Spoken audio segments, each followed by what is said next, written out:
தொடர்ந்து சட்டமன்றத்தில் அழுத்தம் கொடுத்தோம்.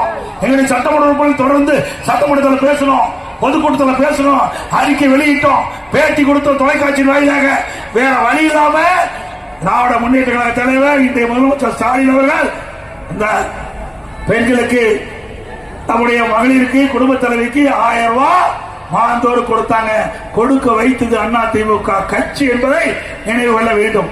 இப்பொழுது 17 லட்சம் பேர் கொடுக்க அறிவிச்சிருக்காங்க. ஏன் முதல்ல கொடுக்கல? அப்ப நிபந்தனை வச்சாங்க. இப்ப நிபந்தனையை தளர்த்தி 17 லட்சம் பேருக்கு இன்னைக்கு அந்த உரிமத்தை கொடுப்பதாக சொல்லி இருக்கிறாங்க. இதுல இருந்து என்ன தெரியுது? இன்னும் 5 மாசம் தான் கொடுக்க முடியும். திமுக ஆட்சியுடைய ஆயுள் காலம் 5 மாசம் தான். அதுக்கு பிறகு திமுக ஆட்சிக்கே வர முடியாது. அவ்வளவு ஊழல் செஞ்சிருக்கிறாங்க. ஆக 55 மாத காலம் அந்த மக்களுக்கு கிடைக்கல. இப்ப நிபந்தனை தளர்த்தி கொடுக்கிறீங்களே 17 லட்சம் பேருக்கு, அப்பொழுதே நிபந்தனையை தளர்த்தி கொடுக்கப்பட்டிருந்தால் அவருக்கு 32 மாதம், அவர்களுக்கும் மாதந்தோறும் 1000 ரூபாய் கிடைச்சிருக்கும். இந்த குடும்ப தலைவர்களுடைய கஷ்டத்தை பார்த்து கொடுக்கல. அடுத்த ஆண்டு நடைபெற்ற சட்டமன்ற பொது தேர்தலில் 17 லட்சம் பெண்களுடைய ஓட்டு தேவை.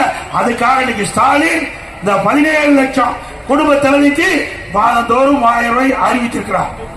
அதுபோல எங்க பார்த்தாலும் சொல்றார் ஸ்டாலின், நாங்க கட்டணமில்லாத பேருந்து விட்டோம், கட்டணமில்லாத பேருந்தோம், ஓட்ட உடசல் பேருந்து, ஓட்ட உடசல் பேருந்து.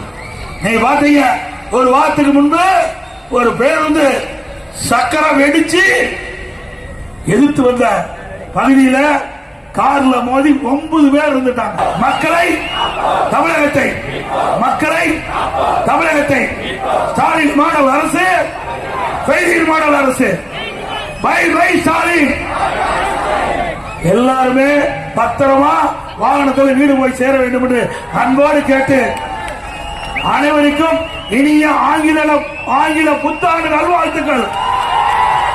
அனைவருக்கும் தைப்பொங்கல் நல்வாழ்த்துக்கள். நன்றி, வணக்கம்.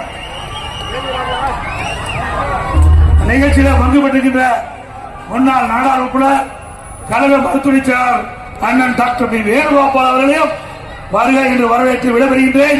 நன்றி, வணக்கம்.